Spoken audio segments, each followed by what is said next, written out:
What are you two talking about? Oh, nothing. Just the end of the world.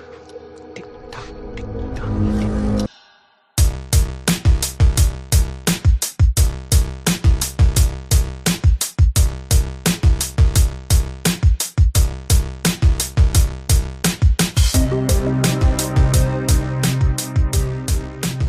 Folks, welcome to Who Pods the Watchmen. I'm Grant, and alongside me is Clay. And we are here to be your spirit guides, taking you along on a journey to discuss the Watchmen in all of its entirety. That means that we are anticipating very eagerly the upcoming show on HBO, and we would like to be your companion podcast for that. But as well, we want to do a catch-up and a deep dive dissection of all of the other Watchmen-related shows or comics and movies that have taken place. And we are starting off our new fresh podcast by diving into the Watchmen comic book. Yeah, so, if you like comics, sweet. If you have this empty space in your heart now that Game of Thrones is over and you're not into Euphoria, or I think I've seen that, I don't actually know. But, if you're looking for your next fix and you think it's going to be the Watchmen, then here you go. I think you're in the right place. Man, have you watched any of Euphoria? I haven't. I hear it's a tough watch. I hear it's pretty intense. It is. Yeah. It's tough, and then after a while, it starts to become a little bit absurd. You're like, all right. Is it no high school kids go through this much drama? Is it like Bret Easton Ellis, like Rich Kids LA, and they're just kind of acting out? Yeah, except for the simply rich kids. It's like just substance abuse and physical abuse, and between all of them, and dealing with a lot of hard shit. Wow. Yeah. Yeah, I mean, speaking of that, this issue is a little bit similar. Nice lead-in. It's very applicable. Folks, this week we are going to be talking about Chapter 6. The Abyss Gazes Back, I think is the title, or something to that effect. That's right. And this is the one that Gazes also, I'm sorry. Oh, Gazes also. Whatever. This is the one that goes into the backstory of Rorschach, a.k.a. Walter Kovacs. So we're going to be talking about that. Our good buddy Walter got arrested. He got put in jail, and as such, he's being interviewed by a psychotherapist. Yeah, and he's trying to get to the bottom of what makes him tick. And so this is the backstory. Yeah, this is kind of pretty similar to I think 2 or 3 issues ago with Dr. Manhattan, but this is doing the same thing for Rorschach. I think you mentioned on the way up here into the studio though that we might have a few listener questions. Did we want to do those now? Yeah, I think that'd be best. I think we'll go ahead and do that. I just want to give you guys a little preview of what we're going to be discussing, so you guys can pull out your old comic book. You can dust it off and give it a little gander before we dive into that. But first, we asked for some questions from our fans over on Instagram, and we got a couple, so that's exciting. Yeah, absolutely. Wanted to go ahead and answer a few of these. What about anything from Swell's Doc or? No, these are all actually new people, new questions. First up, Derek Dombrowski says, not a question, but you guys are awesome. Wow. That's really cool. So this is your burner account? This is my... I mean, I'm not even mad. I'll take it. I want to prop us up, I want to make us feel good. Yeah. No, thank you so much, Derek. We appreciate that. Knight J, or Hi, J-A-I, I'm not sure which way we're going to pronounce that, says, what do you think Angela Abraham's superhero name should be? Now, Clay, I'm sure you don't really know what's going on here because you haven't watched the trailer for the upcoming show. Why don't you watch the trailer?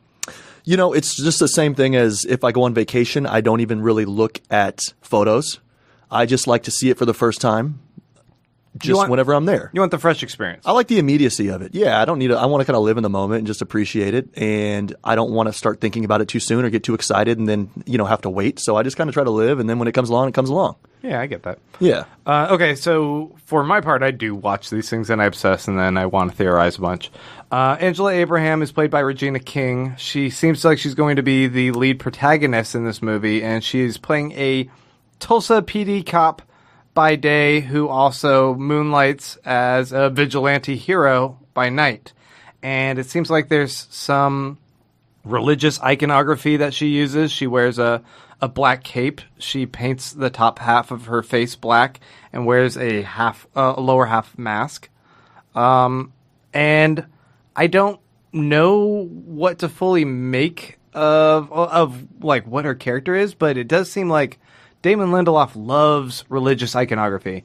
He loves delving into those themes, and there's a moment in one of the trailers where she very specifically picks up a rosary and like stuffs that into her cloak that she's wearing when she goes out to fight crime, and that as well as her police badge. So, and we also see that she seems she's talking to a little girl in this most recent trailer, and she's saying, "Hey, the world isn't all about rainbows. In fact, the older you get, you realize that things are black and white," which seems very Rorschach-ian, actually. Like this idea that there's no room for gray, that everything is in stark contrast. There is a good and a bad, is kind of fascinating. I heard a theory. I don't know what her name should be necessarily, but I heard a theory that what if she was going to be the next Hooded Justice? In fact, I think someone commented that on our Instagram, and I thought, oh man, if she's carrying on the mantle of Hooded Justice, that's kind of fascinating. Hooded Justice, you might recall, Clay, is the guy from the Minutemen. He's the one who wears the hood with a noose around his neck. Right. The red shorts. Looks kind of like a wrestler, like a little bit of like a luchador. Yeah. Okay. Yeah. So, I mean, not even, I'm coming at this with not much to say, so there's not much value add here. But with the rosary and everything, obviously we've discussed belief structures. I think we've talked about that a couple times in the last few weeks. Right. And obviously there's so much fodder for that character interaction and but her last personal growth. Abraham, I'm like, that's also very biblical. Boom. Yeah. So, I don't know. Low-hanging fruit. He's hitting the high notes. Yeah. Let's go to our next question. This comes from Night Owl 2. Also on Instagram. It says, if you could make a change to the Watchmen graphic novel, what would it be? Ooh, man. That's tough. Because, I mean, I feel like I'm sitting here, like, praising a lot of things, and it's not like I want to have atomic bombs instead of a squid or something weird. What's like a thing you want to, like, going through this right now, because it's been a long time since you've visited this material. Yeah, good question. And I think this is almost like locked away in a vault. I don't know if this is really apt for remaking it. Obviously, they're not even remaking it. I mean, I learned from you last week that the HBO show is actually just going to be like 30 or 40 years in the future, right? Yeah. So they're picking up. So it's almost like a canonical sequel or whatever. So it's tough. I mean, I think I've told you multiple times I don't love this art style. But looking at it now, I've kind of accepted it, and it's kind of, Is it warming up on you a little bit? Not necessarily. It's just when I think about this book, I associate it with this art style. So if it was written like, I mean, there's so many more things I think I like better, but would it improve the quality of the read? Would it improve my reading experience? I don't think so. I think this is what it is, and I can appreciate it for what it did for the medium and everything like that. But maybe, okay, I got one for you, and this is pretty dumb. Okay. What about better covers? What if we had some sweet, like, James Jean Fable-styled covers? Because the covers, at least in the book I'm reading, are these kind of like, I mean, I think they're kind of boring clocks and everything like that. Yeah. Very sparse, not much there. I would love a sweet cover. You want some foil action? Why not? Some variants? Oh, give me like an Age of Apocalypse foil variant. Oh, yeah, baby. Now you're, yeah. 7th grade me is excited now. I can see that. No, I mean, I think, for me, I can't really change much. Even though I don't love it, I accept it. So for me, one of the elements that I think I would change, I've complained a little bit about the over cleverness of some of the writing, the wink and nod between. I feel like the high-fiving between Gibbons and Moore of like, oh yeah, we'll have this transition and I'll draw this picture that'll go along with you saying this and that, and like how the stories are paralleling. It's just a little bit too heavy-handed. That I'm like, let's ease back on that. And that's not a huge complaint, and I feel that's a little bit more like I would have to go in editorially and be like, this just doesn't fit Grant's sensibilities. Yeah, exactly. It's not that it's wrong. It's just that, I mean, because there are so many cliches, right? Like we were talking about kind of the gumshoe detective type thing, the Dick Tracy dialogue, and then, using the parallel Black Freighter or whatever comic book. It all just kind of, I don't know. There's strong flavors in this book, Yeah, sometimes a wink and nod, they're like, I get it. It's a little bit much. All right, next question comes to us from Gayatri Sahu, 1999. During the prison riot when the fat guy's hand gets chopped. Does he die or faint? If he dies, how? Now, we haven't actually gotten to the prison riot, so I feel like we need to put a pin in this one and revisit it when we are talking about this particular scene. Because right now we're still with Rorschach in prison, like, going into his past. So you're telling me there's a prison riot? There's going to be a prison riot. You don't remember a lot of this. No. You don't remember anything. Okay. I don't remember what we had for lunch today. Fair. Okay, the last question comes to us from FletchMatt5, who says, who's your favorite Watchmen character? That's interesting. Who is your favorite? You have to pick one. I think it's this this therapist here. The therapist? I think it's got to be the therapist. Oh, he's awful. Or maybe his wife. Yeah, she's the one who has Oh, wait, to put up with him. did you say least favorite? No, who's your favorite? Oh, okay, that's a horse of a different color. Yeah. Who's your favorite character in The Watchmen? Because I'm thinking, like, of our main protagonists, Night Owl, at least. Is that the guy that's been friend zoned? Yeah. You got to feel for him for sure. You got to feel for him. I kind of actually like Night Owl 1 a bit more than Night Owl 2. Hollis Mason, the guy of the glory days, who just like wants to tinker with cars, and he's on the way out, and he's just kind of content with everything. He did his part. He gave it a shot.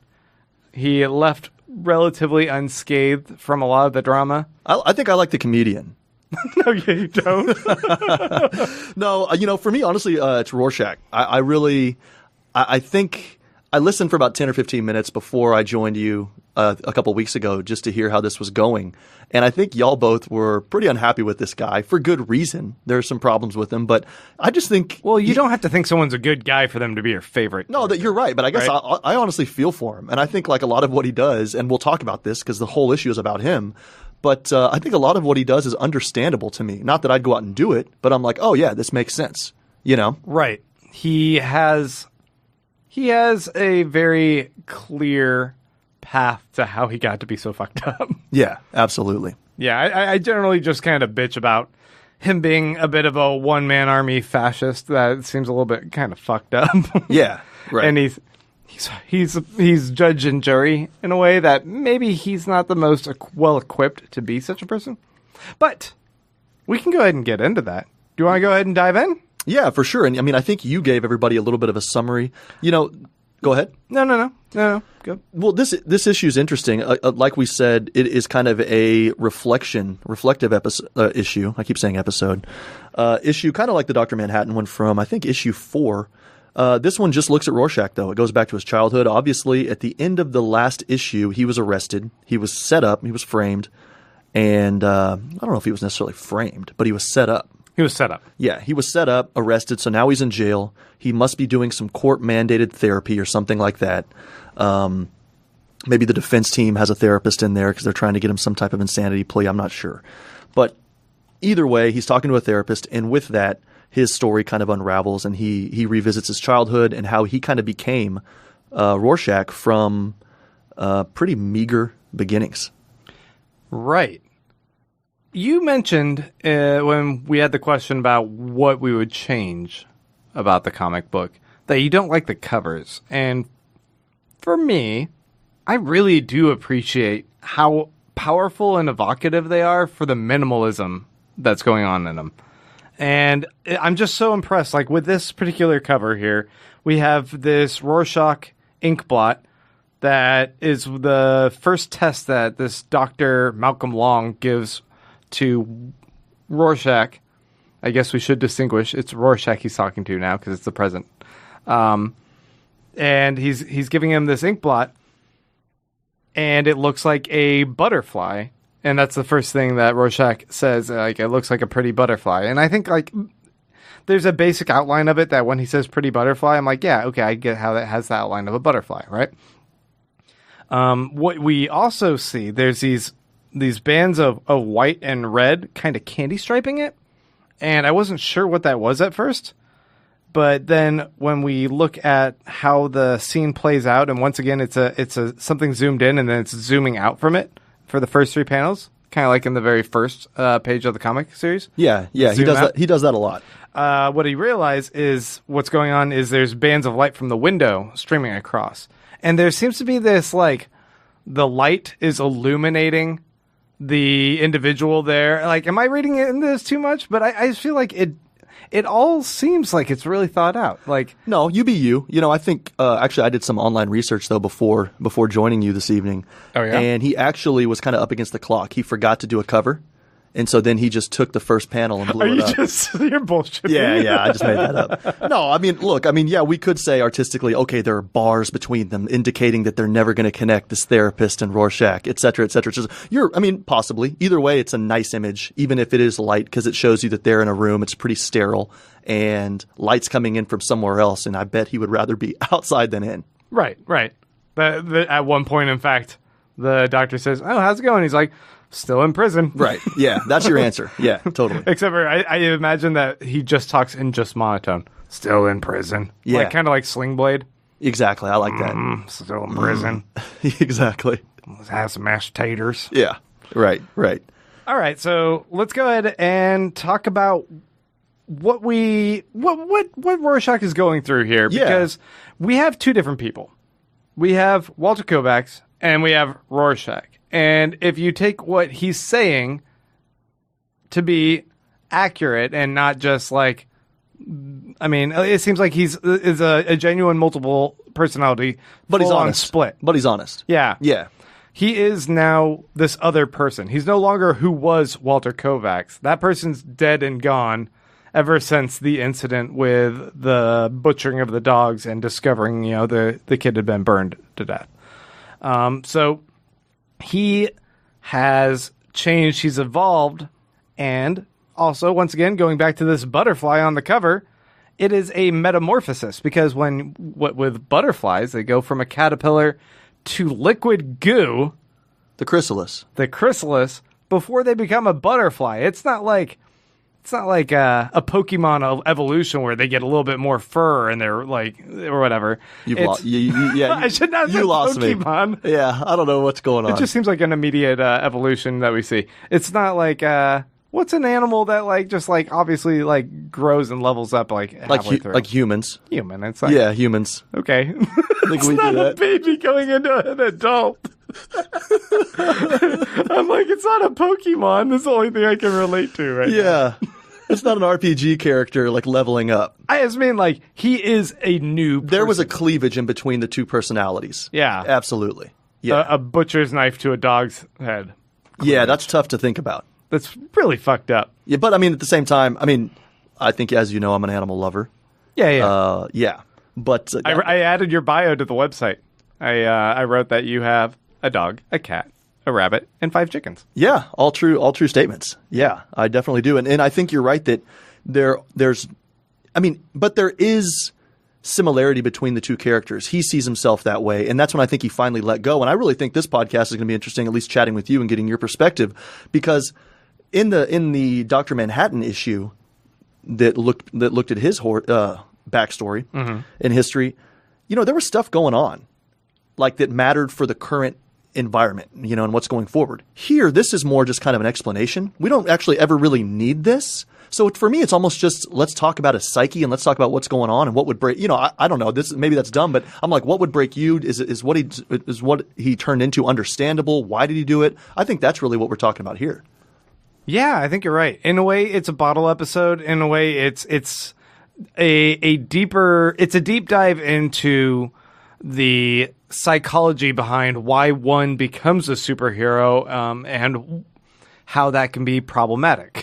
Yeah, right? Yeah, and then also we're defining what a superhero is if he's a superhero. Exactly. Right? Obviously it's extra legal judition or something, right? He's acting outside the law, and not jurisdiction, whatever.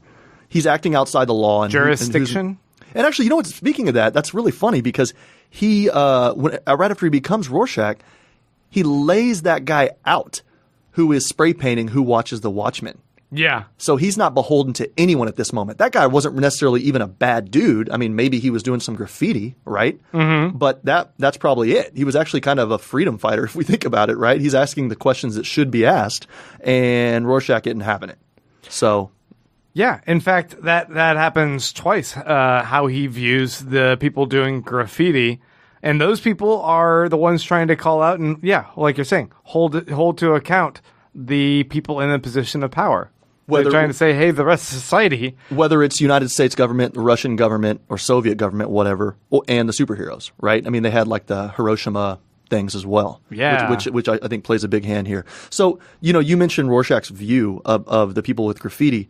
I think to the heart of this, and what I want to hear from you is, what do you think his view on New York City or humanity or what? I mean, obviously he puts it out there for us, but how do you think he sees the world, and is it understandable to you? I think he's relatively a nihilist, and it's very fitting with the end quote being from Nietzsche here, right? That he just thinks that everything is lost. There's meaningless in the universe, and the only thing that he wants to do is be a force that enacts his own view of justice. Yeah. It isn't for the law. It isn't for society itself, because fuck society. It's for his own personal gratification that he feels morally vindicated, I guess. I don't know, because he doesn't even really seem to like buy into any morals that the rest of society buys into necessarily. He's dictating his own path. Yeah, but he does see himself as doing the right thing, like a lot of these guys are, and that's part of the problem. Right. Because he's going to act so far to validate his viewpoint and to act on it. But I mean,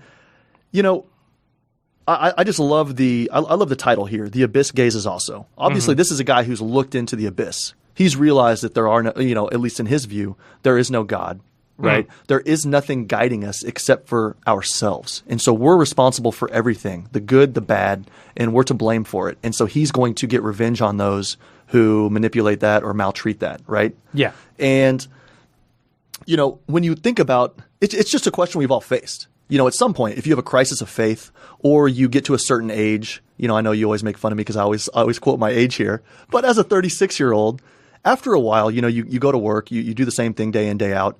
You start to look at it like, what's it all mean, right? If you have a family, it means taking care of your family. Right. But then you can take it one step farther and, sorry about this, but it's like, well, one day I'm going to be dead and my family's going to be dead, right? And there's that like, I think there's a great Modest Mouse, there's some Modest Mouse lyrics or something like that, a song about that, right? Or something. And I'm sure there's a song out there. Yeah, there's probably a song about that. Yeah. Or there's that dinosaur kids book, like All My Friends Are Dead or something, right? That poor little T-Rex. Or I think he's a brontosaurus. It's a Bronto. Yeah, what a cutie pie. No, and it's like, you think about that, right? And then there's a similarity there where people talk about the hologram theory, how this is all fake and this is a computer program, a simulation, etc. Right? Mm-hmm. And then when I was reading this, and I don't know if you thought the same thing, but and I actually brought it here, but if you look at the Tao Te Ching, right, by Lao Tzu, I don't really know how to pronounce the name, I'm sorry, but I accept your apology. Yeah, I'm pretty sure people, it's always spelled with a T, Taote and Ching, but I always think it's like more of a D. But they talk about this. He says, heaven and earth are not kind. The 10,000 things are straw dogs to them. Sages are not kind. People are straw dogs to them. Talking about the gods don't care about us. We're straw dogs. We're straw figurines, and they can blow. They can just blow us just like the wind would blow straw on the ground or trash on the ground. So I really think he looked into something like that, and it's kind of like how you react to it. So some people with the hologram theory or whatever, or they would realize that we're all going to be dead one day, they would look at it and then they would become kind of like him, not caring or just kind of seeing all the negatives. And then others might think, well, if that's the case, I'm still going to do what I want because I want to be happy with myself. And so then that might mean helping others or making yourself happy. Some people find that absolutely freeing, in fact. I it's definitely like, do. oh, I'm not beholden to these ideas of guilt and fear of repercussion. That's not – so if I do something good, that's just genuinely coming from me. That's not coming from a need to appease. Right, or receive a reward in afterlife or whatever else. Right. Yeah. So it's just being good because that's what one should be. Yeah, exactly. And I think the problem is here with his upbringing, he just sees darkness. Well, that's not uncommon. I think there's a lot of people who absolutely have that fear, and they have that belief about like atheism. Like the people that are really religious will have that belief that oh, if you don't have God, then what keeps you from being bad? And you're lost. You have nothing to hold on to. And Rorschach's, I guess, their example of someone who doesn't have that and loses everything, loses all perspective. But, yeah. I mean, for Rorschach, this is a comic book example. Yeah, it's pretty trippy. I remember when I was in the Peace Corps, there's no artificial light, obviously, in the village I was in. And on nights that were moonless and maybe there was some cloud cover, so there were no stars, you would wake up and your eyes wouldn't adjust. There was no light for your eyes to adjust to. So you would sit there and you would see things, you would see shapes. You would see these dark purples and these different hues, these bruises in the dark. And you would sit there and for 30 seconds, a minute, trying to find yourself, and you'd be lost. And you finally have to find a flashlight or a cell phone or something like that and just turn it on so you could have some light. And I kind of feel like that's him. I mean, maybe I'm seeing it. Maybe I just flash back to those thoughts, and it would be so frightening waking up like that because you're a grown person and you know you're safe, but you just don't know where you are. If for 2 or 3 minutes you can't find anything, you don't know where the floors or where walls are, or you forget where you are totally. And I feel like that's him. I think every day he's going through that, and he's trying to find himself in the dark, and there's nothing to see. Well, he absolutely snapped. Yeah. Right. He recognizes that he snapped and a different person emerged. But this has been a personality that's lied dormant in him for quite a while. I mean, he's a product of abuse. He goes into his backstory. His mom was a prostitute who would viciously beat him. He's apparently scarred and disfigured, despite the artist's rendition of him, which the therapist is he's one of the ugliest people, but I can't stop looking at him. And then I look at this person, I'm like, he's not really ugly in the picture. Maybe we're ugly, and but I don't know. He looks like a normal guy in a way that made me more judge the therapist, and maybe I'm supposed to. Yeah, start judging the therapist as being wrongly judgmental, hunky-dory, and just seeing the superficial, seeing the surface level thing, and his whole job is to not do that, but that's what he does. Yeah, but he also, we see Rorschach have all this pain, all this tragedy, and then he comes across this piece of cloth, this magic piece of latex cloth that has this ink that makes his mask. And I think it was designed by Dr. Manhattan. It definitely was from his labs or something like that. Yeah, which is pretty wild. Right. And that's I think it's interesting that, his origin is in a way tied to Dr. Manhattan, but also that cloth meant something to him even before he forged it into a mask. It seemed to be a little bit of a tie to him making something of himself and learning his own trade, his own craft, because he takes that home with him, and no one else wanted this. And this is a piece of cloth that he learned how to craft himself, how to sew. And why does he think it's beautiful? He says it's because the black stays black no matter where it goes, and the white stays white, and never the two shall mix. Yeah. So in his life, he's had such a hard go that seeing the gray and navigating those social channels, right, is too difficult. So he needs to establish who he is in a really narrow, strict way. Absolutely needs firm boundaries. And stick to it. Yes. And that's what he loved. And so now they talk about him being the most isolated man in the world. He's in prison now. The jailers hate him. The cops hate him. The whole police department hates him. And then he's put a lot of these guys in jail. So the people in prison hate him as well.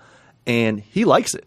That's his whole thing, is he wants the black to stay in the black and the white to stay in the white, and never the two shall mix. So, yeah, obviously, I think he did see something in that he responded to. He's hugely racist. Right, yeah, exactly. But, no, seriously, he also has this mask that he tells the origin story of that mask being tied to this girl, Kitty Genovese. And they reference a very famous case, in fact, that I've heard talked about in all Psych 101. Yeah, Psych 101 classes of this woman who got attacked, maybe even raped and murdered out in public, and everyone heard her screams, but everyone thought someone else would call the cops. And this is this idea of sharing blame and sharing responsibility. Yeah, none of us will step up. Or not sharing, but shifting. What we've learned since then, and even a little bit more recently, is that people who've investigated this have found that that's not entirely true. Did you know about this? That whole case, there were people that did try to call the cops. There were people that tried to interfere and stop and help the victim and all of that. And the cops felt like they were being attacked for their failure to follow up and solve the crime. So they tried to start blaming the community. And there's a lot of documentation about this. Hold the phone. Yeah. So Santa Claus isn't real? I think that's ludicrous that 40 people or 50 people would look out their window and see that. I think there had to have been. I think most of those scientific psych studies from the 50s have been debunked. Yeah, right? We look at the Stanford prison experiment and things like that. I mean, it's been debunked. It's a cool story and it creates fodder for media and for fiction. But it's his not real. origin story is based on that bunk. Yeah. Yeah. And I think that's it's really also neat to me that he has that she's killed, and that is the trigger for him. Just like later, he has another trigger when he sees the other person fall victim, and that's when he fully falls into Rorschach. But this was already a trigger for him to want to hide behind the mask and become a vigilante hero. Right, but do you think that's actually why, because we see him going towards that, but he says that he wasn't Rorschach until a certain time. But obviously, like you said, he has it inside of him. Maybe it's Kitty, maybe it's the girl later. But what really started him on that path, do you think? To wanting to strike out and be the person wearing the mask? Or, just completely losing touch with not necessarily reality, but to other human beings. I think that he was already emotionally detached. Like his relationship with his mom, she just kind of berates him and treats him like he's an idiot. And her Johns also would hit him and treat him like he's an idiot. And say that he should have had an abortion, or she should have had an abortion. Right? Yeah. And we find that when he wants to, he's remarkably eloquent. Yeah. And real quick, what's unfortunate is that I think his mom was doing all the right things. I mean, we see now in schools, there's like, take your children to work day. No.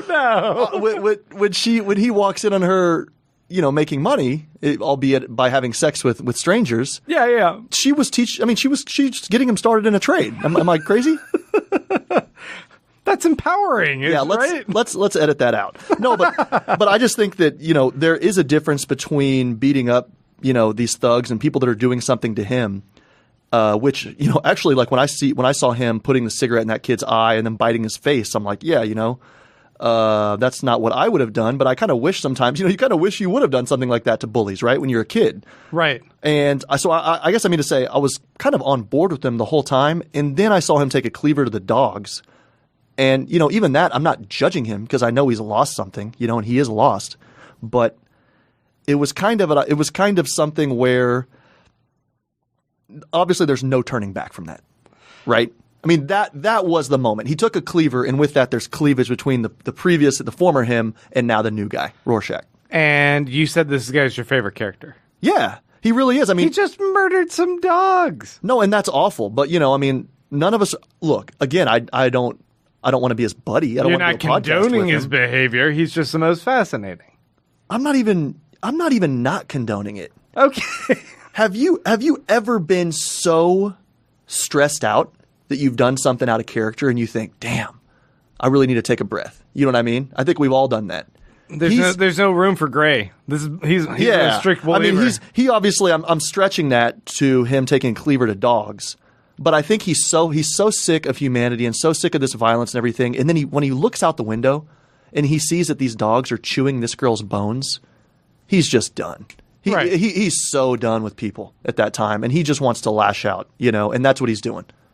Yeah, I mean, he disconnected from everything for a while. Like the parallels you were already mentioning between him and Dr. Manhattan, there's a lot like that's going on there with both of them. Just looking at humanity and going, nah, I'm done with that. What's crazy is that Dr. Manhattan looks like a snowflake now. I mean, he goes to Mars whenever a few people make fun of him on a talk show. That's when he loses it. And Rorschach loses it when he sees dogs eating a little girl's body. Well, I think he's a real one. Rorschach's a real one. Dr. Manhattan, I don't know. Dr. Manhattan's a man out of time, like constantly. Like he can't seem to focus because he's remembering everything from the past and the present at the same time. It's unclear whether or not he can actually see the future or if he's like putting on airs there. I'm still unsure on Dr. Manhattan seeing the future. He could be so smart that he sees probabilities. You know what I mean? Yeah. Right. He's running simulations or whatever. But then he's no different than Ozymandias, I would say. Like, who can also, like, just kind of see the outline. Or the comedian. I don't even know if Ozymandias... I mean, I don't know. You keep talking about this guy. I haven't seen it, but I mean... The comedian also is another person who says that, like, he sees the bleakness, the big joke of everything. Nothing makes sense. Until he sees something on a mysterious island, which you don't know what this is. And then he's like... Even that's beyond what's funny to him about humanity. No, you know what? I think you just brought something up. I mean, I'm sorry to interrupt, but like with all these characters, right? If nothing matters, either what do you do or what matters? And with Dr. Manhattan, nothing matters, then science and structure, right? That matters to him. With Rorschach, nothing matters. Then he has a mandate for at least getting even with people or trying to police bad behavior because he hates humanity. He has to operate on his own code. Right. With Dr. Manhattan's girlfriend. What was her name? Which one? Lori. Oh, Silk Spectre? Yeah. Sure. Yeah. Nothing matters. He's gone. Her whole, like, you know, she's been living with him and now that's done and she gets kicked out of this government facility. What matters? Well, maybe your friendship. You know, she lives with the owl dude that's, what's his name? Dan? She's living with Dan. So at least, you know, that friendship matters. So it's kind of like whenever all that stuff falls apart, you got to pick up the pieces. Who are you and what do you do? And I think with Rorschach, we have a pretty clear answer. And that's why I thought this issue was, you know, after I read this, I thought, man, what are we going to talk about? Because it's fascinating, but it's kind of like, you know, black and white for lack of a better term. Yeah. I mean, I don't know. It's curious because I think that some people are picking themselves up and forging a new path when they hit this point. It's almost like having a midlife crisis. Like, it's like, what's going on with all these people? What happens when a superhero has a midlife crisis? Like, we're used to superhero stories that have that steadfast hero who will always see right from wrong and never waver. The Captain America or the Superman. What about Thor? When he gains a good 30, 40 pounds. Thor, he goes through some growing pains. Literally. Yeah. His sweatpants go through some growing pains. Yeah. But he has to kind of reassess what matters, right? Like Thor, remember, I'm not done with the latest movie. Yeah, okay. So, I mean, you watched half of Endgame and you stopped to come over here and like chat about Watchmen? That's awesome. Yeah. No, I'm committed. Okay, I want to point out some particular panels to you. Yeah, please. Yeah. When Rorschach first gets the dress, his precious dress, his unloved doll that he takes home and he's going to nurture and it's going to become his own skin eventually, his own face. He holds it up, and it very specifically looks like a frowny face, which I thought was interesting. It's this unloved thing that he sees and he's judging. He's saying he's like, no, wait, this isn't ugly, despite it putting on a sad, ugly face. There's something beautiful inside of this, and very, very beautiful, he says. And isn't that in a way a bit of a reflection of him? There's something beautiful inside of Rorschach or inside of Walter Kovacs, but his exterior is ugly, or the first impression of this man is ugly. Well, that's something that I really appreciated about him, you know, and I'm sorry to cut you off, but the idea that he does fight back. He's not beaten down. This is a guy whose mother literally told him that she should have aborted him, you know? And then there are people, every time he walks down the street to go, I don't know about every time, but at least the time we saw, he goes to go to the store, people are calling his mom a whore and they're trying to beat him up and punk him and stuff like that. And yet he fights back, and he always does. So obviously he sees something inside of him, whether he sees himself as a steward and he has to, like, you know, carry the light kind of, or if he just kind of, it's like a gut reaction where you're like, I'm not going to take this. Either way, he's not beaten down, which is wild. And I think you're right. This dress, nobody wanted it. They thought it was ugly. It was unwanted. Yet he kind of, he took some affinity to that, and he was like, you know, I'm not going to let this thing be beaten down either. But also, we've seen how how smart he can be. He's a really impressive detective. Like when he goes into the comedian's house and he figures out, when we see in the He figures out where the sugar cubes are? No, not at Night Owls, but when he goes to comedians and he like figures out where his costume's hidden. And we see in those silent panels like how he's just like really quickly deductive of like, oh wait, I can figure this out. There's something going on with the length of this cupboard. And oh, there's the panel, right? And like he's done some other detective work that we've seen here. And how he's writing in his journal. Like, the person he is that he presents to other people when he's talking to them, he's going, and talking like Sling Blade and all that. But when he's writing in his journal, he's writing, like, grisly things, but they're very beautifully descriptive and eloquent. It's really impressive. So, this, once again, lends credence to this whole metamorphosis. Holy shit. This is a guy who looks like a caterpillar, but inside him is this beautiful butterfly. Call him a butterfly. Right? He's a butterfly. Listen to this. While you were talking, about a third of me was listening. The other 2/3 were flipping back. The first word of the entire book, other than Rorschach's Journal, October 12th, 1985, is dog carcass. Wow. And I mean, look at what's so important here. Yeah. No, but you are right. He does have a beautiful way of writing, and it's always kind of staccato, to the point. It doesn't sugarcoat anything, which is funny because he loves his sugar cubes. But even that, if he's gonna have something sweet, he's not gonna mess around. No, he's just gonna have pure sugar cubes. So you really have to respect this dude. He's part fly. He might be Brundlefly. He might be transforming in that way. I don't know. Is that? That's I don't know Jeff Goldblum. He turns into that's fly. An underappreciated movie. That's a great one. Jeez. His metamorphosis was into a fly. Who was the female character in that? Oh, man. I don't know. It's been a while. Huh. Who was the female character, the brunette, in the Hulk? Oh. Which Hulk? The attractive one. Liv Tyler? No. No. Jennifer Connelly. Jennifer Connelly. In my head, for some reason, when I think of that movie, I think of Jennifer Connelly. I don't think it was her, but if they made a remake, is she free? She's married to Paul Bettany, who plays the Vision in the movies. So, okay, is the Vision in the movies, is that the same guy that was the roommate in Notting Hill? Am I insane? No, you are insane. Okay. That's Rhys Ifans, right? No idea. Wasn't that the guy who plays... We're all over the place here. I think that's the guy who plays the lizard in... I want to play a game called Identify Wafy White Guys. That's what I need. He was in A Knight's Tale with Heath Ledger. Yes. And Alan Tudyk. He was Chaucer. Yeah. He was Chaucer. He's great. God, no. No, that was Tudyk. That was Chaucer, wasn't he? Christ.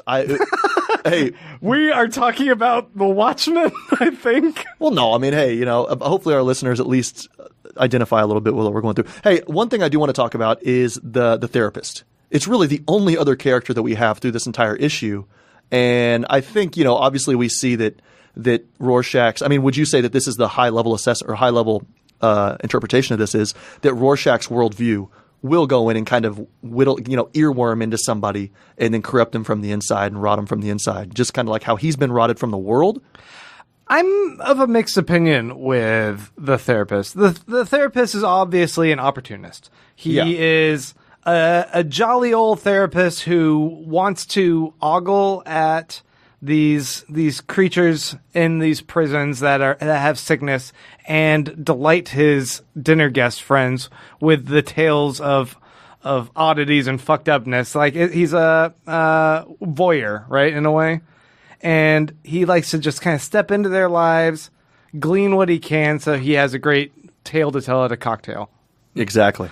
Exactly. And in that way, it's gross, and he's not the altruistic individual that he might want to think he is, but he is presented with a very fascinating celebrity character, patient. And it does seem that he's not even he's like patting himself on the back about being great at his job, but he's giving Rorschach tests to a guy named Rorschach. That seems like so on the nose that I'm like, you fucking asshole. He's out of his league. Yeah. He's out. He's in the deep water now. And it's only when Rorschach decides that he wants to go ahead and open up to this guy, and he's like, oh, I dare you. I'll go ahead and let you in on my world. Let's see if you can handle it, that it breaks that guy. And something that I noticed, too, and I don't know if you saw this as well, he starts off wearing a bright red suit, or not bright red, but it's a red suit. Yeah. He then at night is wearing a green sweater vest, a lime green sweater vest, and purple pants. At dinner, I think he's wearing a purple suit, and then the very last frame of the book, he's looking at a Rorschach ink blot or whatever, and it's black. Because he's now, Oh, you think the color is fading from him? The color is fading, and he's kind of lost his nice life he had. And I don't think he's necessarily going to go off the deep end like Rorschach or commit suicide or anything, but now all of a sudden he sees darkness as well. It's not just a 9 to 5, then he goes home. Two things on that. Yeah. You said, like, this idea of, like, things going from bright and colorful to black and white. Right. That's the same thing that Angela Abraham, Regina King's character, is saying in the new Watchmen trailer. And you said that he's not like he's going to go home and kill himself. But do you notice the pill bottle that's there on the newspaper that he's reading? Yeah. And it very specifically says, do not exceed amount or something. Let me see. Do not exceed stated dose. That's what it says on the bottle there. Uh-oh. And there's like extra pills laying about. So I think the implication is that he's suicidal. I think that he's overdosing on pills while staring into the blackness. I think that in a way Rorschach broke him. Oh, wow. Which does seem a little bit like overly dramatic, I would say. But that's been the bread and butter of this whole series. Yeah, but I guess in a way, if you take it into the context that everyone is feeling extreme anxiety about the future of the planet, and they're all kind of freaking out in their own way, and this guy maybe is just putting on a smile, and the one thing he has is his wife loves him, and he has these cocktail parties he can kind of wow people with his stories about, and he's just lost all that. And What's wild is that his wife loves him when he gives her undivided attention at all times. Mm-hmm. The first time he wants to stay up a little bit late and work, she loses it. I mean, that can't be a healthy relationship. No. Let's talk about relationships. In particular, this one, there's something unhealthy there. I agree. Hey, I do want to talk about a relationship between this guy and his line mate in the kitchen. Oh, in man. the mess hall, I guess. We got to talk about that scene. Yeah, because I think that's, that's one of the few action scenes in the issue, and I loved it. And it was, again, yet a thing like, okay, I agree with what you're doing. Defend yourself. You didn't ask for this, and it was kind of the same thing as with the kids, bullying him and everything else up to that point, other than the dogs. I was like, yeah, I'm right there with you. There are some pretty iconic scenes from both the comic book and the movie. One of the most iconic scenes, I think, from the comic book is this image of Dr. Manhattan looking up into space, and then the word bubble above him says, "I'm tired of this Earth, these people, and they're mindless something or other." But what's interesting is that's a photoshopped image. It doesn't actually exist in the comic. Wow. Where he's looking up and saying that. He says that in a whole different context, like earlier while like Laurie's like packing that line. And it's not in conjunction with him staring up into space and looking like lost and listless in a way. It's like Berenstain Bears. Yeah. There's a parallel universe out there. Happen there? Yeah. No, it's just someone photoshopped it. But also in the movie, one of the most famous scenes is the guy who plays Rorschach going, "I'm not trapped in here with you. You're trapped in here with me," to all the prisoners. Instead, this is offhandedly said by the therapist. Is like he's retelling that like Rorschach said this to other people. And yeah, so go ahead, tell me what you think about the whole line cook scene where he attacks him. Well, I just think it was, again, here he is. You see him. He's not bothering anybody. He's standing there. He's minding his own business. He's facing forward. He obviously his red hair kind of stands out. So I don't know if anybody's following along. I doubt it, but it's page 12. And he's just sitting there waiting for his food, and all of a sudden he's getting bullied, and he's not going to take it. Not only is he getting bullied, but the guy is baiting him, and he has a shiv in his hand. Yeah. So the guy's about to shank him. He knows it. He senses, like, I'm about to be attacked. And he doesn't hesitate. He grabs a pan of boiling oil and throws it in this guy's face and just destroys him. Yeah. Hey, you know what? Looking at the page after this, it's page 13, top left. Yeah. Doesn't inside the coffee pot, does that not look kind of like Mars or something? It made Alien? it made me think of Dr. Manhattan. You know, doesn't it? Almost like craters on the moon or something. It kind of recalled that to me. It does. So anyway, yeah, and you're right. If you look at the next panel, I don't want to do a panel by panel thing here, but he has two pill bottles open, and he's having a huge pot of coffee. And then he says, "My earlier optimism was obviously unfounded. He's getting worse." It's like, no shit, Sherlock. Ah, dude, you're right. This guy he's overdosing already. He's like self-medicating probably excessively while also amping up on coffee while ignoring his family life, just thank throwing God. himself into his work. I mean, his wife is awful. You know, I mean, She's wearing a pretty frilly thing for him. She's courting him. She desires him. That's not the worst thing in the world. no, it's not the worst thing, but it's also not the best thing when her love for him is founded only on his devotion to her and dedication at every second. Yeah. Do I sound like I'm, you know? Are you projecting here? Yeah, exactly. What's I mean, going geez, on? I don't know. I'm getting angry right now. I need to relax. No, but it's obviously this guy's going through a lot, and his wife. I think, as we talked about, you know, a lot of people are hating New York, and they're getting set, and they're getting scared, and they're fearful about the future. There's all this anxiety about what's going on with the Soviet Union or Russia or whatever, and they're just like really concerned about their dinner parties and stuff. You see them dressing for dinner, and they wear suits and everything like that, and they're drinking wine, and all they care about is just kind of leaving work at work and having sex and relaxing all night, and just kind of letting their fears kind of rest during the day or something like that, right? They're complacent in a way. Absolutely. Like just willfully. And he's taking medication, obviously, to deal with that anxiety, and he's just shoving it down. And she obviously is not really even seeing what he's going through. She sees pills open on the desk, and she sees coffee, and he's dealing with one of the worst serial killers of all time. And all she can say is, instead of saying like, "Hey, how's this going? Do you need to like take a walk? Do we need to do some exercise? Like, you know, I want to check in on your mental health." She just yells at him because she says she requires attention, like she's a fucking car and he's an Audi mechanic. I mean, it's absurd. It's an unhealthy relationship. Yeah, that's sure. I could have wrapped that up with that. So I wanted to jump back though. Rorschach in prison, and it's not an idea that other people are a threat to him. He's a threat to them. Is such a fun idea that we end up getting a whole bunch of other comic book characters that go through this exact same thing. Think about Punisher. Think about Daredevil. Those both had huge arcs where those guys go to prison, and they should be under threat of all the people that like they put in there or whatever. And instead, they go on killing sprees or like beating up everyone. Like, Yeah. in Punisher's case, he kills a bunch of people. Right. In Daredevil's case, he beats up a bunch of people, and they're now all hiding from him in prison as well. And yeah, I mean, it's so well done here in just a few panels that other comics, like, we got that question with last episode that we did for issue 5 of like, what else inspired this? And comics wise, this was a gold mine for other people's long going stories. Yeah. It feels like. Yeah, for sure. For sure. You know, question. Okay. I don't know if you're the guy to ask. Maybe. I can try. Why, and you can cut me off anytime you want.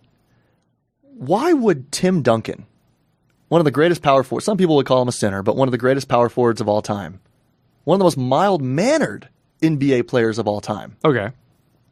why would the Punisher be his hero? Why would his knee brace be a custom Punisher knee brace? I don't watch baseball, so I'm not really. No, you're right. I guess here's my question for you, because I'm not a Punisher guy at all. What would draw people to Punisher? The Punisher's hyper macho. Okay. It's just dudes that want someone who's hyper macho. They want is he like a Rambo? He's like comedian. It's this very similar idea. It's this person that they idolize. Except for the problem with the Punisher is it's always so weird to me, like when cops are like, "Oh yeah, the Punisher," like they like kind of like adopting like iconography of the Punisher stuff. Because I'm like, the Punisher would kill cops too. He the was whole point is he has no rules or limits. He right? would enact his own justice wherever he saw fit. And he's brutal, and he was a menace who was subverting the law for his own means. He was putting cops in danger. He's not that hero that you guys are putting on your shirt. I don't get it. Yeah, absolutely. I think you're totally right. Although there was a pretty good Netflix, and John Bernthal did a really good rendition of Punisher for the show. And you mean when he was on Daredevil? Well, they did a spin-off show just for him, also on Netflix. Oh, I didn't know that. Okay. He was great. Okay, so I want to step outside this issue and not towards more famous, NBA, famous San Antonio Spurs players. Sure. But actually thinking about Rorschach, he's obviously driven by the fact that people are killing superheroes, and he's worried about it. Right. Right? So what drives him? Like, what is his moral compass other than, he thinks the world's shitty, right? He wants to strike back at those who are breaking the law because he doesn't believe, remember, and that's the thing, he doesn't believe in gray areas. He believes in black and white. And so remember, like, there was that one person who had some cancer medication or something and they didn't have a prescription for it? Moloch, yeah. Okay. And he was going to turn him in. And he said, well, I won't turn you in today. Should have turned him in because Moloch set him up. Right, exactly. So, Oh, wait, Moloch didn't. He didn't. He got a bullet in the head, though. Yeah, Moloch died, too. So obviously he believes in that, and so he's trying to follow the law in a way, or not follow it, but enforce the law. Right. But he's particularly worried about the fact that people are killing superheroes. So is that because he views himself as a hero? And then he also, the problem is, though, that in this issue, he also says that everybody else is soft. Everybody else retired. All the other superheroes, they couldn't do it like he can do it. Yet he still has an affinity for them. They were his friends. He says that they were Walter Kovac's friends at one point. And that also is an interesting transition because we can recognize that the Rorschach before the kidnapping case was a different Rorschach because you can look at his word bubbles. And I know I mentioned this to Mike, but if you look at his word bubbles before that incident, they're drawn cleanly like everyone else. He talks like Walter or when he doesn't have the mask, he talks in the same way. It's a clean word bubble. But ever since that incident, when he's wearing the mask and he talks to people, it is this kind of corrupted, weird, bubbly looking word bubble when he talks. Yeah, rough edges. And him and Dr. Manhattan are the only two who have the weird text bubbles. And this is post that incident. So I thought it was just supposed to kind of, indicate that it's gravelly or he has a mask over his face. But I think you're right. Yeah, I think you're right. Yeah. Like you see in the Crime Busters flashback, he talks during that and his word bubbles are fine there. But everything after that event, he has the weird word bubbles. So Walter Kovac's, I think like he still has a little bit of a... He still has tether to his friends. He still has to have Kovac inside of him. Yeah, right? but I mean, if he cares about his friends. Yeah, he appreciates those friends. Yeah. That's what's interesting. He still has something inside of him. This is kind of going back to our discussion about Dr. Manhattan, where it's like maybe there's an element of this that like just because Dr. Manhattan's telling us that he is completely disconnected from everyone doesn't mean that he fully is. He still has some emotional The fact that he's searching connection. shows that he's a human. It Right. shows he has his humanity because somebody without humanity wouldn't even do that self-reflection to figure out what's up. Yeah. Exactly. And similarly, like he might say everything's just simply black and white, and that's a little bit better for him to cope with that. But he does make concessions. He is okay with associating with certain people that he thinks are immoral, but they're also superheroes that are his friends, and he doesn't go up to Silk Spectre if he thinks that she dresses in a way he disapproves of. Right. And he doesn't go and try and like break her arm or some shit, right? Right. Like he has boundaries and a code, and he does operate in a gray even though he says he doesn't. So Exactly. He's full of shit, just like the rest of them. Exactly, and that's why I'm excited going forward. I think, what was this, issue 6 or 7? This is 6. We're at the halfway we're halfway. point. Okay, Yeah. so we're getting closer to midnight. Yes. I think it's after midnight in real life here in Austin. But, and that's actually, I think we have plenty of more issues to go, and it's interesting to see where this will go. Obviously, I think one of our readers tipped me off to the fact that there's going to be a prison riot, so I guess it's going there. I wonder if he's going to escape in that prison riot. Man, you really don't remember. I really don't remember. I'm now wondering if I've actually read this. I was trying to make a point to you a little bit ago, and we got a little bit sidetracked from it. This was a while back, but I pointed out when he first got the dress. Yeah, Kitty's dress. It's got a frowny face looking ink blot on it. And I wanted to point out how his face looks once he finally has his self-actualization. It is kind of the reverse. It is a super smiley face when he's standing over the murderer pedophile dude. Wow. And yeah, it is smiling instead of frowning. He looks like a happy clown. And in a way, it feels like he has found himself. He knows who he is after being a person who's been an outcast, pushed out by everyone else. He's self-actualized. He's doing what he was born to do. He is. And he found someone who believes in him himself. Wow. Because he's That was two people. sweet. It's a whole Fight Club thing.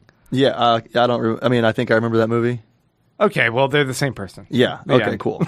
Yeah. I'm going to spoil that one for you. Yeah. No, I mean, I think that's actually, I did not notice that. And sometimes you'll see that when he's looking, the points are separated. But yeah, there's that really awesome scene on page 24.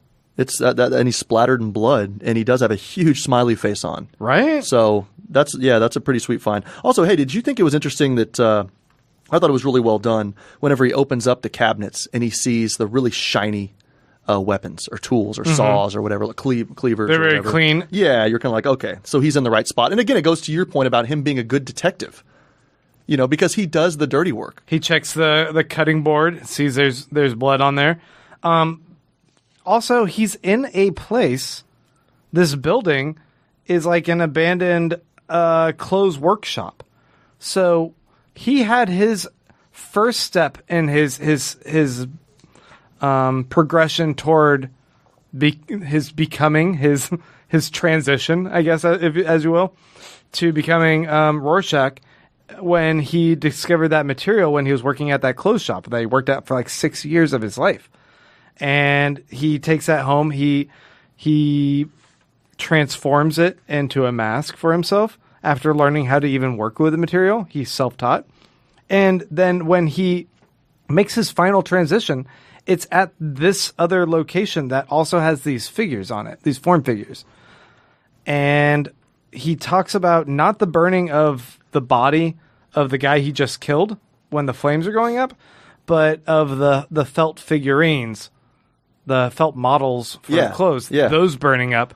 And in a way, that had more resonance to him than this body. Like, that was something kind of emotional for him. Yeah, absolutely. Because it's this consistent thing. That's his, I don't know what I want to call it, his lodestone or whatever. That's like his emotional... Like lodestar? Lodestar? Maybe that's the term I'm trying to Like go. Polaris or whatever? Like the North Star? Like your guiding light? No, like it's... Or is there a lodestone? I don't know. Is there a lodestone in a lodestar? I thought it's kind of like this... What about a Lone Star? It's his Lone Star beer. This is his... This is Natty Light. This is Keystone. Natty Light. Milwaukee. I don't know what I'm trying to say. No. I think I threw you off. I'm sorry. No, it's all good. Yeah. No, I mean, I think his story, I mean, the more we're talking about this, I kind of, this issue, I think, is one of the simpler issues that we've dealt with because it's just pretty cut and dry. But at the same time, you're looking at these small details now, like the pills in the therapist's, hand all the time, and he's taking too many pills. You're right. He's at the tailor's or whatever, wherever he's working, I don't know, what is he, like making dresses or something, right? And you're looking at the fact that it's a smiley face, and then I like how you keep saying frowny. You've done it 2 or 3 times now. Is it frowny? It's really cute, yeah. What is it, frown face? Oh, no, I think you're right. I don't know. I think frowny. I think yeah, we can say frowny. But, there's a ton in here. And I'm wondering, like, how many times did Alan Moore, like, revisit everything? I mean, I would love to see his notes in this. It's pretty wild. Yeah, the simplicity of the artwork belies what's like the much deeper complexity that's going on with all the Easter eggs hidden in there, the small details that were very intentionally well thought out. Yeah, so did I know the movie wasn't well received. At least I think that's true. I don't know. I feel like it just kind of missed out on a lot of the depth and complexity of what's going on. So was there not? Okay, I was about to ask that. A lot of people really enjoy it. Okay. It's a good superhero movie. What do you mean by that? Watchmen isn't a superhero book. Right. It's in fact it's often referred to as a deconstruction of what the superhero books are, because it's attacking a lot of what was a problem with those, or what would be a problem with those if superheroes existed in the real world. Give me the best superhero movie. The best superhero movie? Yeah, I mean, you've seen them all. I mean, if there's somebody to ask, it's you. I mean, it's Into the Spider-Verse, right? Is that not the best one? Exactly, but that's It's a trick so question awesome. because that's not even the best superhero movie. That's just the best movie. Yeah, okay. Well, that's not true. Well, no, I'm kidding. It's Yeah, all encompassing. It is. That's an awesome movie. Thor and Dark World or whatever. It's the worst. So awful. Was that the second one? World. Yeah. Yeah, I don't think I saw that. Okay, so what did you think about the Hulk with what's the little dude that was actually in Fight Club? Edward Norton. Mm-hmm. What did I think of that movie? I love that one. I didn't like it. I mean, I thought it was okay the first time. I went back and rewatched it, and it's okay again. But as far as fitting into the rest of the MCU, I'm like, Yeah, but he's like speaking Portuguese or Spanish at the beginning. It's awesome. Remember? He's meditating. It was Apparently, sweet. It was a different take. His director's cut, or his cut that he made, he didn't have Hulk appear until like over halfway through the movie. Yeah. Because he wanted this like long tantric sex build-up thing or whatever the fuck. And they're like, hey, People you know what? people are paying to see the Hulk. Yeah, we need people want the Hulk, so you have to have it come out sooner, asshole. But Yeah. he like threw a complete fit. And that's why he's not the Hulk anymore. Okay, so I think really quickly here, most striking frame or page or whatever of the issue. I don't know if you have one. I mean, the dog's head is seared in my mind. The what? The dog's head is seared in my mind. And I mean, for me, it's page 23, which when he's throwing the dogs through the window. I mean, that's pretty brutal. That's and it's just this beautiful. I mean, it's disgusting, but it's this bright red, and then you see the glass shatter, and that's also red. So there's blood on the glass, and then the light's reflecting off that. It's insane. And then there's blood coming out of this guy's mouth because obviously some glass. You know, I don't know. It's wild. Yeah, it's pretty intense. It's really striking. And this, I think, in some of the other issues, we had more striking artwork. This one, I don't really know. You know, I don't know if this one was interesting. You know, because he really stuck to the 9-panel thing a lot. I mean, he always does. Yeah, but there's not a lot of blowouts because I think, like you'd said previously, it's a much more intimate storytelling. Yeah. So you don't want to kind of deviate too much from that. Like the few blowouts seem like when he's talking about some big like keystone pivotal moments in his life, like the time that he worked alongside Night Owl, or when he was at the Crime Busters meeting, or when he first beat up a person spray painting who watches The Watchmen. Yeah, yeah. So is a keystone the stone that you put on the corner of a building? Oh, that's right, the top of an arch. The top of an arch, yeah. So what's cornerstone is what you're thinking. Oh yeah, I thought there was another word for it. Okay, come on, Jesus, making me look like an idiot on my own, as a guest on your podcast. You're not a guest at this point. Okay, so Did you have any other things you wanted to hit on this? There's the one other thing I wanted to point out is he talks about one of these key moments as a kid of seeing his mom having sex with this guy, and this kind of awoke him. He walked down the hall, and it was this traumatic event for him because his mom's mad. The John hits him. His mom beats him for this. But what was striking is we see two silhouettes. Yeah. We see one silhouette. Yeah. Which is the silhouette, the shadow of his mom and this guy making out. And then we see the silhouette of him and his mom, where his mom's beating him afterwards on the wall. And these both reflect the ink blot, the silhouette that's being spray painted now by these modern graffiti people. Which comes from the whole Hiroshima thing. Yeah, but it's these people being intimate at this time where the atomic bomb could blast their shadow into the wall. Yeah. Love and war kind of imagery. But when he kills that person, he's in a way killing his mom. When he kills the dog. His brutality is being directed at that. And that's the split where he's like, he becomes this other person who knows now how to kind of protect what Walter Kovacs was. And I feel like Rorschach lived inside of him and would be the one who comes out to beat up the bullies, right? Yeah, for sure. But now he's also the one who is like, just going to take over. I'm taking charge here. Yeah. I'm going to kill your mother in a way, what she represented to you. I'm killing all of that. And that weakness, and that let him get hit by his mother, and let her talk to him that way, and let others talk to him that way before Rorschach would come out and save the day. He's like, hey, let's cut out the middleman, and I'm just going to let Rorschach take the lead here, you know? Other comics aren't this deep. You know, I don't know if that's true. I think that... a lot of your general fare comics. Yeah, sure. And you know, and that's I think I still read comics quite often. I think I buy new comics quite often, but I usually buy graphic novels now, and they're more of I'm not really buying like X-Men anymore or anything like that. But you're right. I mean, but was this ever a comic that like 12-year-olds read? I doubt it. I couldn't see this coming into my house and my parents letting me read this at that age. You know what I mean? Like, this probably was always a book for people who were a little older. Yeah, but I feel like a lot of comics aren't, like, their primary audience isn't skewing so young anymore either. Yeah, that's not, yeah, right. Nowadays. Well, I mean, okay, so... And they're still not aspiring to this higher art form. I mean, there are. No, you're right. And I think, like, okay, like right now I'm reading Saga, and I'm reading, I think it's called Low. Low, right. Have you heard about that one? You've mentioned it. Yeah. Okay. Yeah. So, really deep stories. I mean, as far as Saga, I mean, he wanted to make it a saga, like this intergalactic epic story, which it is, and it's beautiful. But you're right. Looking at the choices that are made in each panel, I don't think they're as deep. And I think that's why I was like, yeah, I didn't really think there's that much to talk about in this issue, but holy shit, there's a ton.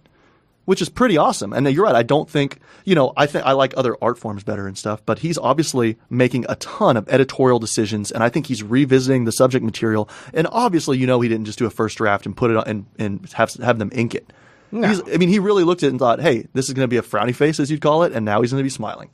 And that's just a tiny thing. Or there's going to be extra pill bottles, or, and just even little things like the coffee singeing off because he takes the pot off the like the bun coffee maker or whatever, and you see the coffee drip down and then singe off because the hot coffee is hitting the metal and it makes that acrid, nasty smell. Yeah. When he's doing that. So this guy is popping pills, and you can just see him. You know what I'm saying? When you're stressed out and you're clammy and you're sweaty and you're just kind of like you just have so much to get done.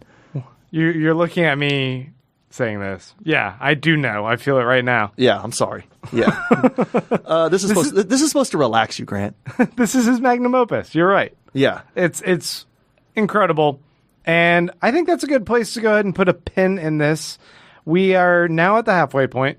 So we are going to return for Chapter 7 probably in a couple weeks because I'm going out of town. And that one is called A Brother to Dragons. So I'm pretty excited. I think this one's gonna hit a brother to drag in. Oh, or a brother to dragons. A brother to dragons. Okay. And or a brother, two dragons. It's gonna do some night owl stuff. Oh, sweet, cool. Which owls are brothers to dragons, I guess. Yeah. Well, when you get back from your out of town trip, I look forward to it. Yeah. Folks, we want to say thank you so much for tuning in to another episode of Who Pods the Watchmen. I'm Grant, and as always, or as ongoing for now, my co-host is Clay LaPoint. And thank you, Clay, for joining me. Thanks for having me. Listeners, if you want to check us out elsewhere, you can go to our Facebook page, our Twitter page, or our Instagram page, which is primarily the one I'm posting a bunch of stuff on all the time. So go over there, hit us up. You can message me on that if you want to get in contact with us about anything. And you guys can also help support us if you go to patreon.com/whopodsthewatchmen. Make a per episode pledge, give us $1 or $2. That really is appreciated by us. I want to thank you guys once again for checking out the episode and remind you to go ahead and get reading on Chapter 7 because we'll be back in about a week or so to dive in and dissect that. And we don't have a sign-off. Should we have a sign-off? You're asking the wrong guy. I'm not really a podcast guy. What should our sign-off be? And something like yabba dabba doo? What's the worst one you've ever had? Yabba dabba doo. There we go.